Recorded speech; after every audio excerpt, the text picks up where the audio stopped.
Dad, let's talk. I'm busy. Next time. He put the cup in the sink and hurried up the stairs to the upstairs. I sank exhaustedly onto the table. I closed my eyes, but I couldn't hold back the tears. I couldn't bear it. My father hates me. And I don't know how to go on.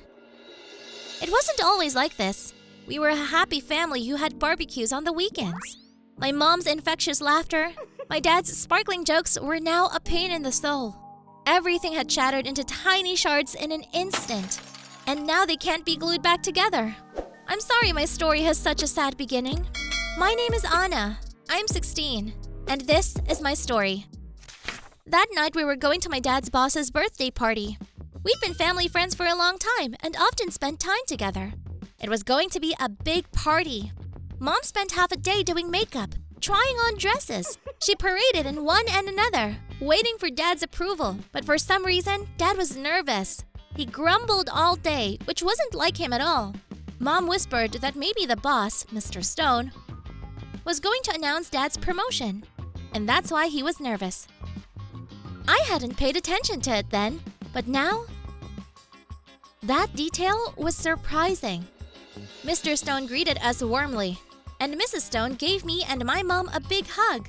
Everything was as always, friendly atmosphere, delicious dishes, quiet music, and Philip, kissing me on the cheek, pulled me upstairs to his room on the second floor. We sat down to play a new computer game. Philip is Mr. Stone's son. We're the same age and in the same grade. My parents have been teasing us for a long time, saying, "When are you going to start dating?" That night, Mr. Stone winked at me when he saw Philip hugging me. And only Dad looked at Mrs. Stone in silence, and she lowered her eyes. So strange. It was the first time I'd ever been able to dive into those memories. I didn't notice such details at the time. We'd been playing with Philip for hours. There was laughter coming from the living room. Our parents were having fun too. Toward midnight, my mom called out to me. We started to go home. I fell asleep in the car. I was awakened by the horrible grinding of wheels, the howling of brakes, my mom's scream, and a bang, and then darkness. I woke up to the pungent smell of medicine. It was hard to move. My whole body ached. I'm in the hospital. My dad's with me. He was exhausted. His eyes inflamed. He stood up abruptly and sobbed when I called out to him. I'm sorry. I'm sorry, daughter. I don't know how it happened. He kept muttering and I couldn't understand. A nurse came in and when she saw that I had regained consciousness, she sent Dad out the door. I just heard her ask him in a stern voice, "I hope you didn't say anything to her. The poor girl has been through enough." Then they injected me with something and I fell asleep again. For a month I knew nothing.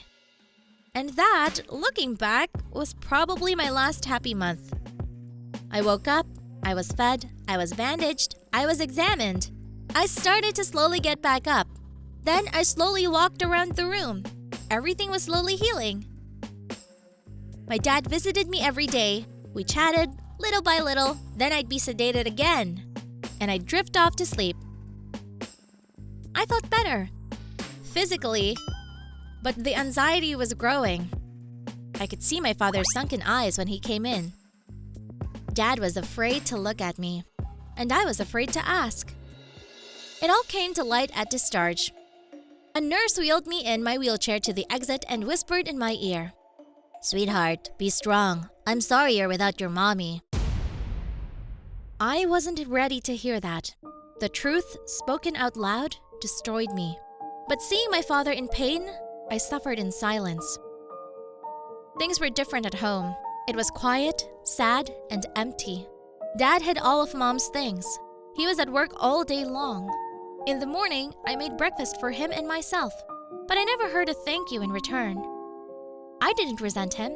Daddy was having a hard time. We were going crazy in our grief. I took sleeping pills to sleep. And in the morning, antidepressants. After a month, I forced myself to go to school, to distract myself. He didn't question me. He didn't bother me. But he was always there for me. Today I felt sick in class and asked to go home. I had a headache. It must be those antidepressants. At home, when I opened the door, I went straight to my room on the second floor. But from the kitchen came my father's quiet voice. Stop it. Don't call me again. Time is of the essence, Courtney. We made a terrible mistake back then. I froze. Courtney? That's Mr. Stone's wife's name. But why is she calling Daddy? And what kind of mistake is she talking about? Eavesdropping? Dad was standing in the doorway, looking as grim as a cloud. I nodded negatively and ran upstairs. From that day on, I started having nightmares. In my sleep, I kept hearing the screeching of brakes, my mom screaming, and a bang. I woke up in a wet sweat, and I couldn't sleep until morning. What's wrong with you, Anna?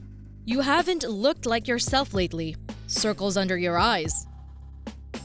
At recess, he was looking at me anxiously. I didn't know how to tell him. I've long wanted to offer you. A year ago, I went to a psychologist. I had a difficult period and he helped me. Maybe you'll feel better when you talk. I don't know why, but I nodded in response. A beautiful woman with a soft voice invited me to sit down on the couch. Liz, that's how the psychologist suggested I address her. For a couple of minutes, we sat in silence. She waited patiently. Then I took in more air, and for the first time, she said out loud what had tormented me for a long time. My mom died in a car accident. And then I told and cried, and I told again. For the first time in months, I didn't have nightmares. Liz was slowly unraveling the tangle of my suffering. We found out that I didn't remember a lot of things. Liz explained that my brain was purposely storing these memories somewhere in the back of my mind. That this temporary amnesia was my body's protective response to the horror. And I could try hypnosis if I was ready to remember everything. So I decided, as I listened to Liz's soft voice, I drifted into slumber. And suddenly I found myself sitting in the backseat of the car.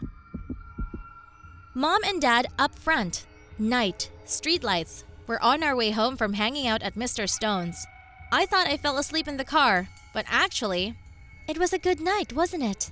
Everything was so delicious. Courtney outdid herself. Daddy didn't say anything. Honey, what's wrong with you? You haven't said a word all night. Jess, we need to talk. I can't lie anymore, and you don't deserve this. I know what he's going to say to Mom. Courtney and I had a relationship, and it was a mistake. But I want you to know, I love you. I'm sorry, Jess. And Dad reached out and put his hand on Mom's shoulder. For a second, he took his eyes off the road. Suddenly, we were blinded by the lights. A big truck was coming at us. Dad tried to turn the wheel. Mom screamed. The brakes screeched, and the impact. Anna, it's okay, you're safe. Liz was holding me tight. I couldn't breathe. I was shaking, and I could hear my dad's last words in my head. He killed my mom. By admitting his mistake, he did something irreparable. And now I know it. That's why Mrs. Stone called him. They are traitors. Everyone's a traitor. When I calmed down, Liz drove me home. She waited for my father to get home from work, and then locked themselves in a room and talked for hours. I don't know how Liz did it, but after their conversation, my dad came out to me, fell to his knees, and started apologizing. We hugged and sobbed. We mourned for my mom. For the first time, mourned for our family. And we forgave. Dad forgave himself, and I forgave him. Now we're trying to move on with our lives. Every day is an effort. We talk a lot. Dad quit his job. We're thinking of moving to another city and start over there. It was really hard to tell you this story. But I've learned that you can't carry grief around. And you have to live it. You have to grieve it and move on. Life is one, and each of us is the master of our own life. Remember that.